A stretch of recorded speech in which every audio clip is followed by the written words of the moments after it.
situated on the west bank of the Nile within the Al-Minya province, approximately 300 kilometers, 185 miles, south of Cairo, lies the Temple of Thoth, a site renowned for its extensive subterranean catacombs filled with millions of sacred animal mummies. The evolution of the site's name serves as a testament to the deep, stratified history of ancient Egypt, acting as a historical palimpsest, a manuscript where earlier texts have been imperfectly erased to make room for new writing, leaving faint, ghostly traces of the past visible beneath the modern veneer. The contemporary town is known as El Ashmunian, an Arabic adaptation of the Coptic name Shmunain, which traces its linguistic roots all the way back to the Pharaonic era and the name Khmunu, meaning the city of the eight. This ancient designation references a profound creation myth central to early Egyptian theology, which posited that the universe was birthed from 8 primeval deities, 4 male and female pairs representing the fundamental elements of watery chaos, who collectively brought order to the cosmos. As the cult of Thoth grew in prominence within the region, his avatar, the sacred ibis, was woven into these creation narratives. Although Thoth, the god of wisdom and writing, was venerated across the entirety of Egypt, Khmunu was his primary cult center, hosting a magnificent temple complex of which, tragically, almost no physical architecture remains standing today. In the field of Egyptian archaeology, which frequently employs classical nomenclature to identify ancient sites, El Ashmunian is most widely recognized as Hermopolis, a Greek appellation translating to the city of Hermes. This linguistic shift occurred as Greek-speaking travelers and settlers moved into Egypt for commerce and colonization, particularly following the country's conquest by Alexander the Great. In an effort to comprehend the foreign pantheon they encountered, these new inhabitants practiced syncretism, drawing parallels between their own Olympian deities and the Egyptian gods. Consequently, many Egyptian figures were renamed, such as Set becoming Isis and Weezer becoming Osiris. While the modern perception of Hermes is often limited to his role as the swift, winged messenger of the gods, in antiquity, he was revered as a complex deity of language, intellect, and cunning strategy. This made his identification with the Egyptian Thoth, the inventor of writing and the scribe of the gods, both theologically and linguistically logical. This connection was so strong that the name Hermopolis, specifically Hermopolis Magna, to distinguish it from a lesser site, captured the imagination of early European scholars and remains the standard designation for the site today. The fascination with Egyptian religion was not confined to Greeks residing within the Nile Valley. Rather, it spread outward across the ancient world through intricate maritime networks. For centuries, Greek and Phoenician mariners facilitated extensive trade routes linking the coasts of Egypt, the Levant, and Turkey with the islands of Cyprus, Crete, the Aegean, and the Italian peninsula. Through these channels, small Egyptian cult centers began to flourish abroad as early as the 2nd century BC, eventually gaining significant momentum during the Roman Empire. The primary export of this religious dissemination was the cult of the goddess Isis, the devoted sister wife of the mythical King Osiris.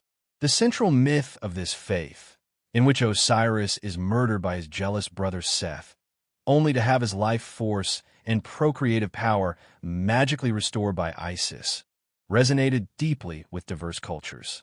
Isis was venerated as the ultimate mother figure and a wielder of potent magic, who not only conceived her son, Horus, by her deceased husband, but also raised him in secrecy until he possessed the strength to avenge his father, offering a narrative of resilience and rebirth that captivated the Mediterranean world. The cult of Isis, which found such fervent devotion across the Mediterranean world, was not merely a worship of a single deity, but a transportation of the Egyptian religious landscape itself, incorporating deep-seated theological concepts regarding the annual inundation of the Nile, the purifying power of the river's holy water, and the veneration of sacred animals. In the Italian peninsula, the thriving Roman towns of Pompeii and Herculaneum, which were catastrophically entombed by the volcanic ash of Mount Vesuvius in AD 79, serve as time capsules for this religious importation.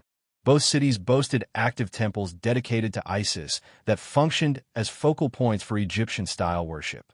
A remarkably preserved wall painting discovered at Herculaneum offers a vivid window into a ceremony in progress at one of these sanctuaries.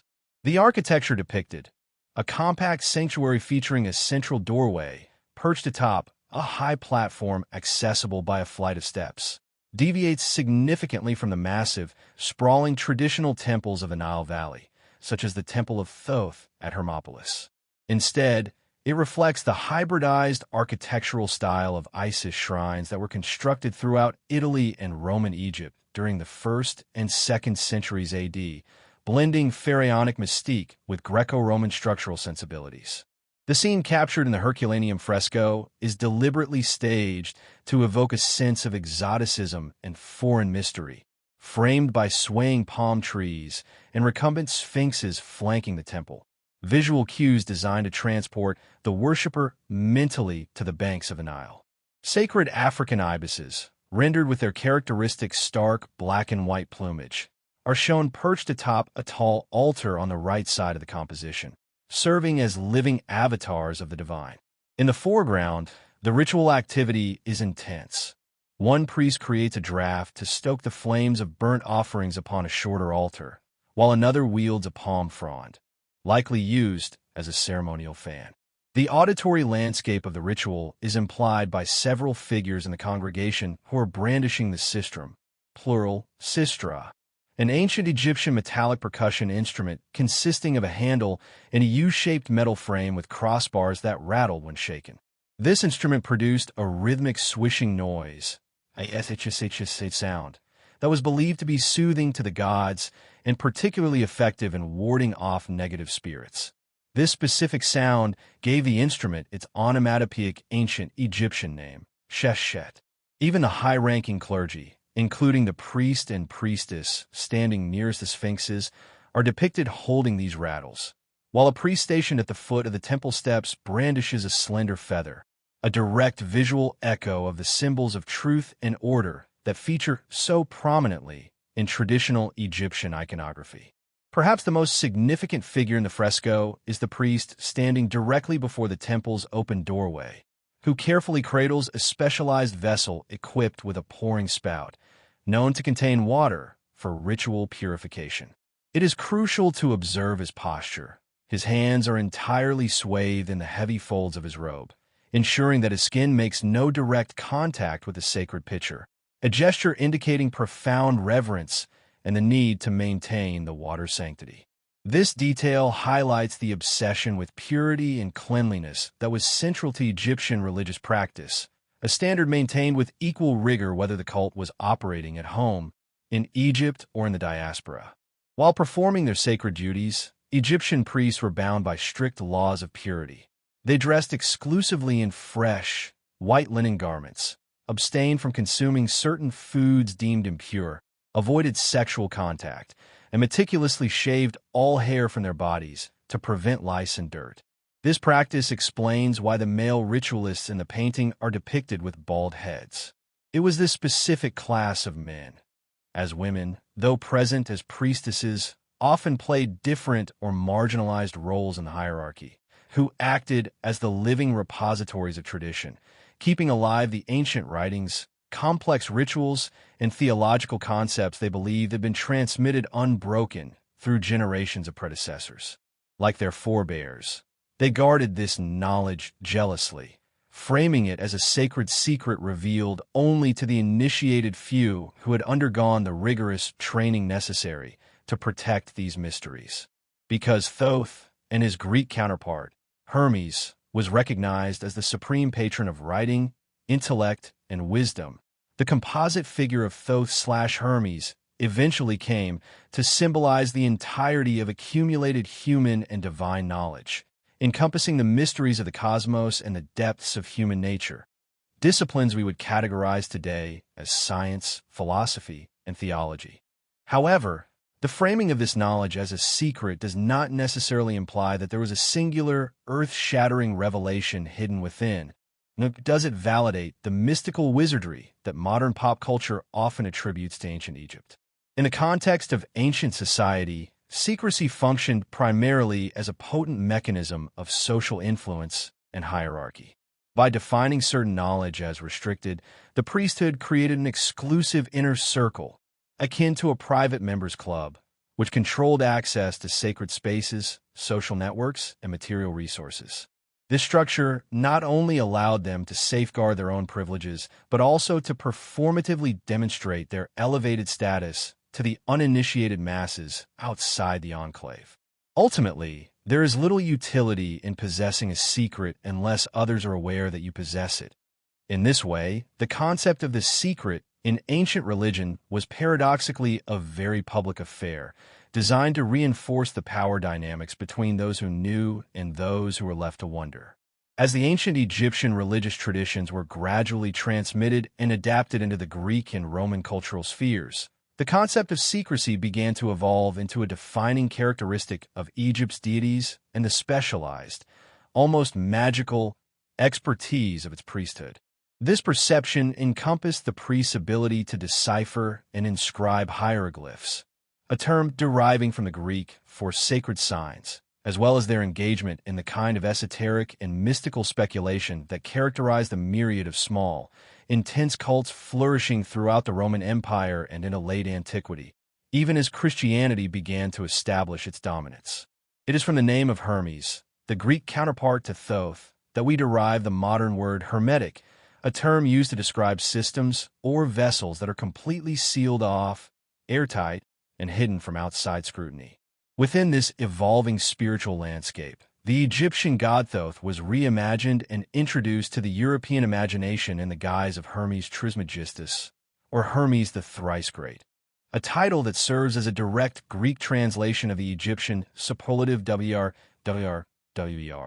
As Hermes Trismegistus, this composite deity was credited as the legendary author of the Corpus Hermeticum, a collection of philosophical and theological manuals preserved in Greek. While these texts were written in their final forms between the 1st and 3rd centuries AD, they were deeply rooted in genuine Egyptian prototypes. Although these influential writings were largely lost to the Latin-speaking Western Roman Empire for centuries, they survived in the East, preserved in Greek, Coptic, Syriac, and eventually Arabic translations. Thus, across the vast cultural and religious divide that separated Christian Europe from the Islamic Middle East, the figure of Hermes Trismegistus remained a beacon, promising access to a primal, ancient wisdom that awaited rediscovery and application in the early modern era. One might assume that a Roman Catholic cathedral would be the least likely setting to encounter a pagan deity from the Nile Valley, yet the magnificent inlaid floor of the Cathedral of St. Catherine in Siena, Italy, features Hermes Trismegistus in a position of high honor, situated immediately across the threshold of the central nave. The cathedral's pavement is a masterpiece of artistic craftsmanship created over the span of 2 centuries, between the 1300s and 1500s, where each panel was conceptualized by a leading artist of the day and executed using the intarsia technique, a laborious process involving the cutting and fitting of large sections of white, black, red, and green marble to form intricate, puzzle-like images. The specific panel depicting Hermes Trismegistus, effectively the medieval European reinterpretation of Thoth, was designed by the sculptor Giovanni di Stefano in 1488. Deviating from the classical image of a swift, youthful messenger, this representation portrays Hermes as a dignified, bearded sage, radiating authority and age. He is adorned in a tall, pointed hat, a sartorial choice modeled after depictions of one of the last Byzantine emperors, intended to mark him as a priest or wise man of the East. His voluminous robes, accented with the luxurious yellow of gold, further suggest an ancient and regal style of dress appropriate for a figure of such legendary stature. The integration of a pagan god into a Christian sanctuary is explained by the Latin inscription found at the base of the mosaic panel, which translates to Hermes Mercury Trismegistus, contemporary of Moses.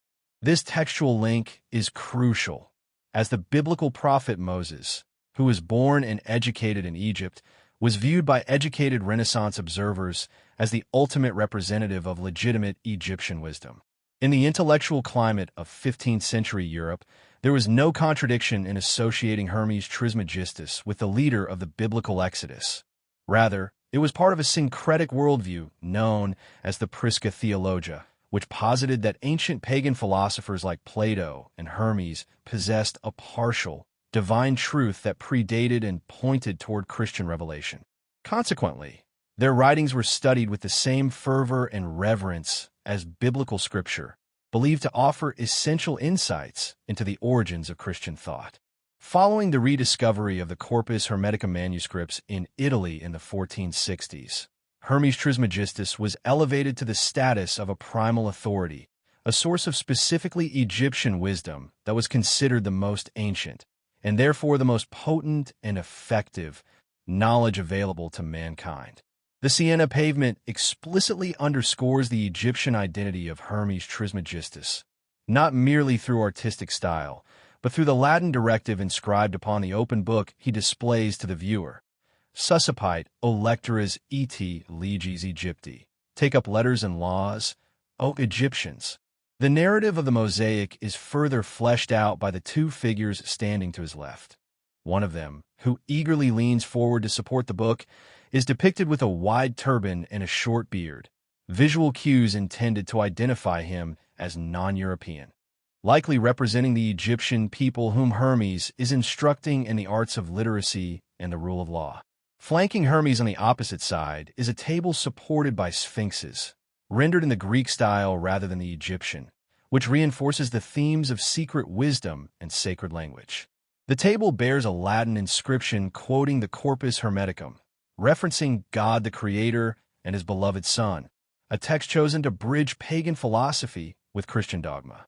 With Hermes standing as the central axis of the composition, the mosaic utilizes a sophisticated blend of image and text to propose a direct lineage between the skilled writings of ancient Egypt and the promise of divine creation, a promise ultimately fulfilled in Christian theology by the birth of Jesus Christ.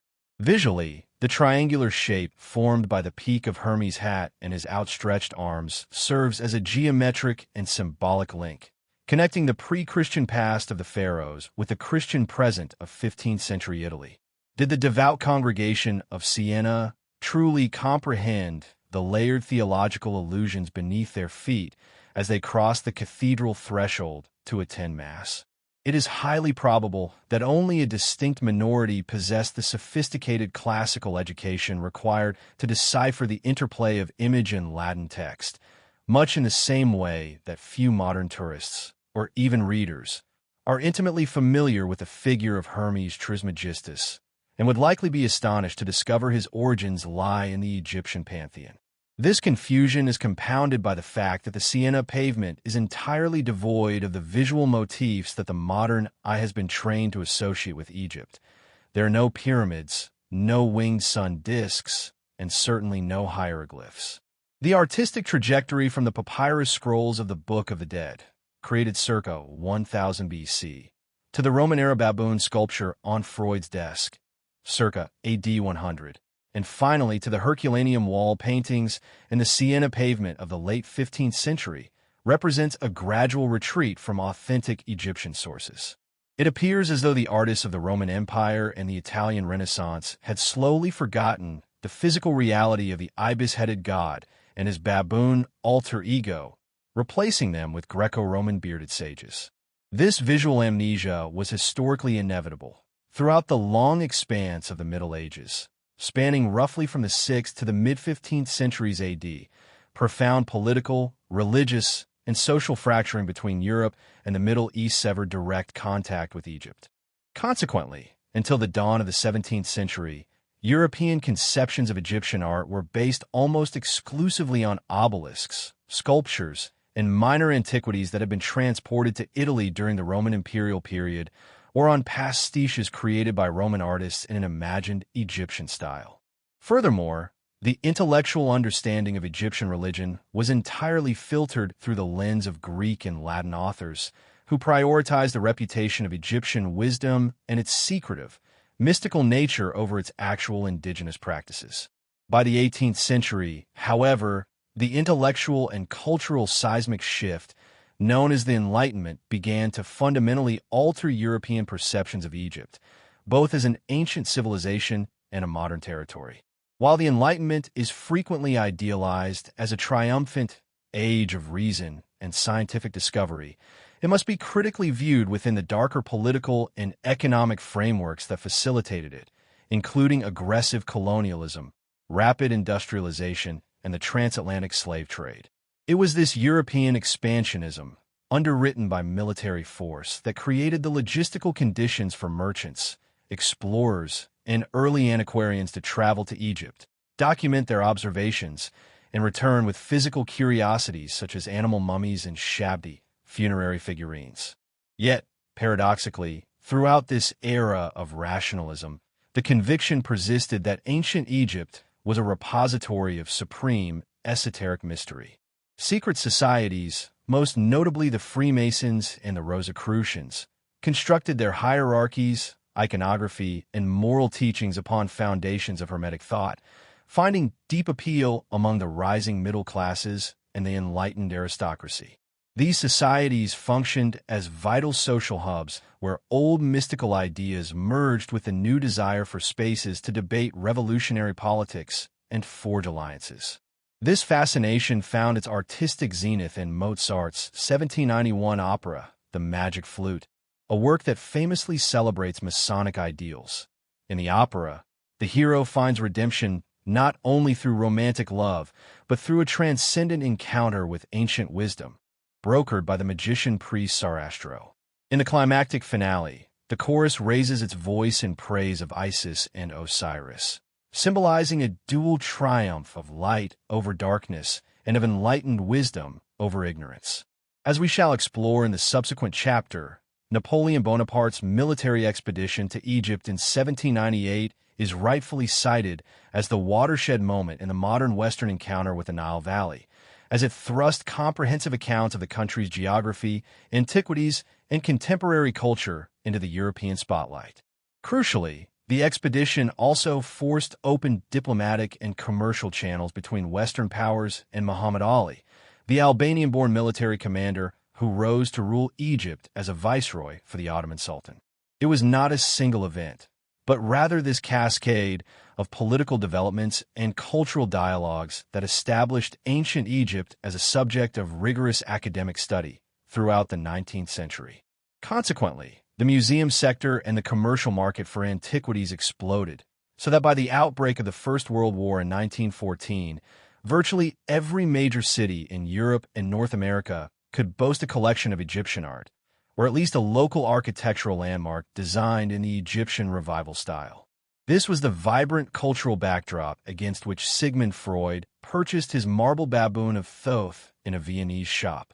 Indeed, within easy walking distance of his famous apartment at Bergasse 19, Freud could, and frequently did, visit the Kunsthistorisches Museum to marvel at its prestigious Egyptian collection, which was housed in halls decorated with Egyptian-themed murals by Gustav Klimt. By this point in history, the secrets of Egypt were so accessible, so thoroughly categorized, and so publicly displayed that they hardly seemed like secrets at all. However, there was a significantly darker undercurrent to this narrative of scientific and cultural enlightenment.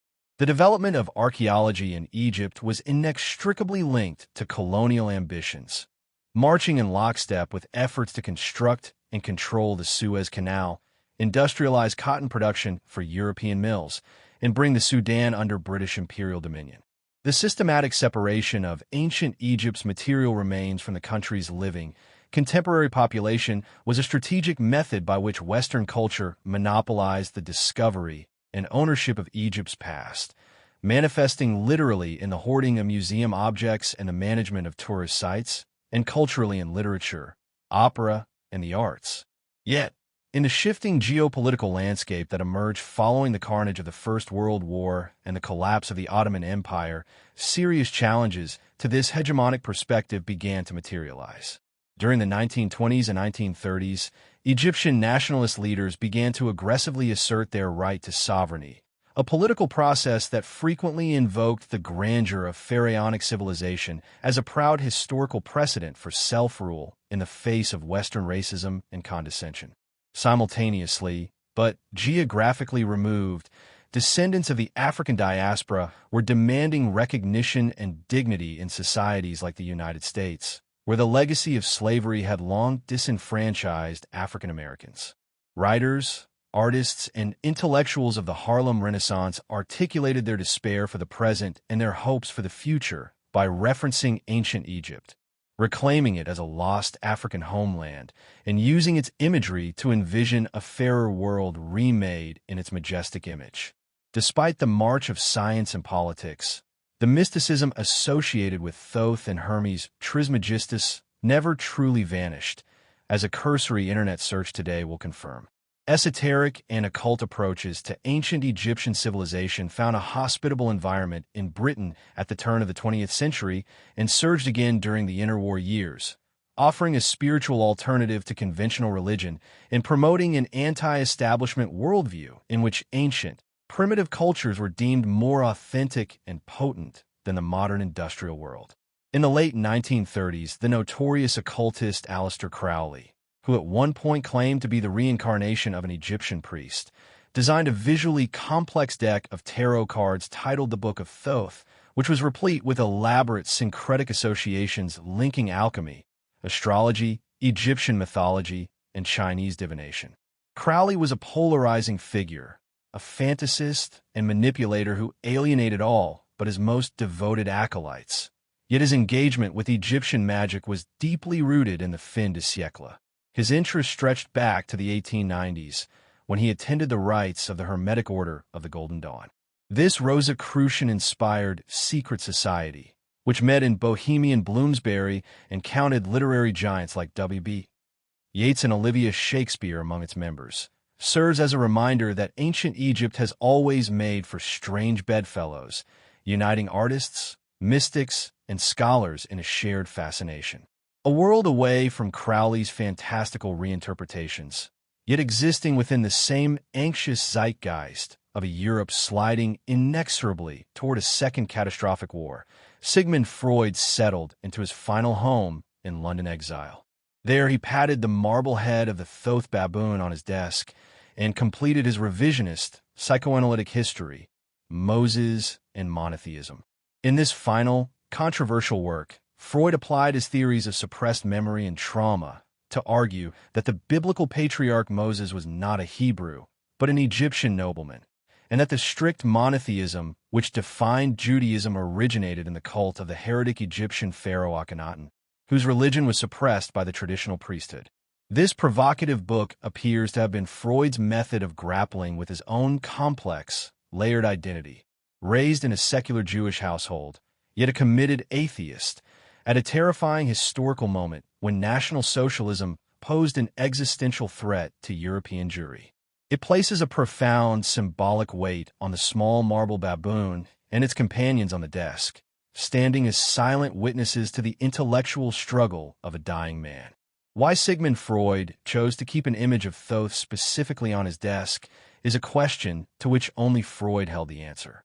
However, tracing the lineage of this deity, from his worship in the temples of ancient Egypt to his syncretic appeal in the Roman world, from his Renaissance resurrection as the sage Hermes Trismegistus to his persistence in 20th century occultism, provides us with a sweeping panorama of the varied and often contradictory purposes to which ancient Egyptian civilization has been molded over the past 2 millennia.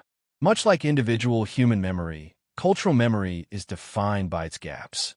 It consists of vast areas of forgetfulness that accrue over centuries, as well as knowledge that is deliberately lost or suppressed when it becomes politically convenient, such as when a language is deemed no longer worth speaking, or when the statues of old gods are toppled to make way for new deities.